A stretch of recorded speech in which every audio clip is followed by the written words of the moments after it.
ଆମ ଶରୀରର ଅଂଶ ବିଷୟରେ ଜାଣିବା ହେଲା।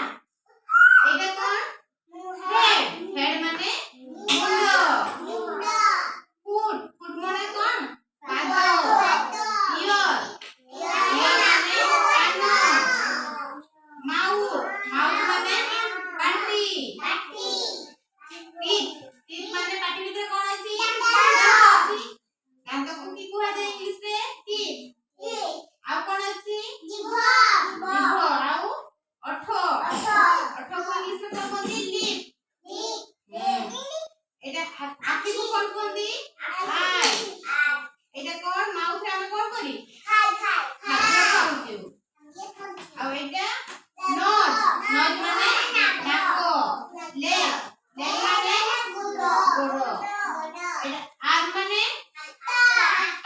ବାହୁ। ହ୍ୟାଣ୍ଡ ମାନେ ହାତ। ହ୍ୟାଣ୍ଡ ରେ ଆମେ କଣ କରୁ ହାତରେ ଲେଖୁ ହେଲା। ଆମ ଶରୀରର ଅଂଶ ବିଷୟରେ ଜାଣିଲ। ଆଖିରେ ଆମେ କଣ କରୁ ଆଖିରେ କଣ କରୁଛେ ଦେଖୁଛେ। ନାକରେ ଶୁଙ୍ଘୁଛେ। ପାଟିରେ ଖାଦ୍ୟ ଖାଉଛେ ବୁଝିହେଲା। ଗୋଡରେ ଆମେ କଣ କରୁଛେ ଚାଲୁଛେ। ଗୋଟେ ଜାଗାରୁ ଆଉ ଗୋଟେ ଜାଗାକୁ ଆମେ ଚାଲି ଚାଲି ଯାଉଛେ। ଆଉ ଚୁଟିକୁ କଣ କୁହନ୍ତି ଚୁଟିକୁ ହେୟାର। ହେୟାର ମାନେ ଚୁଟି।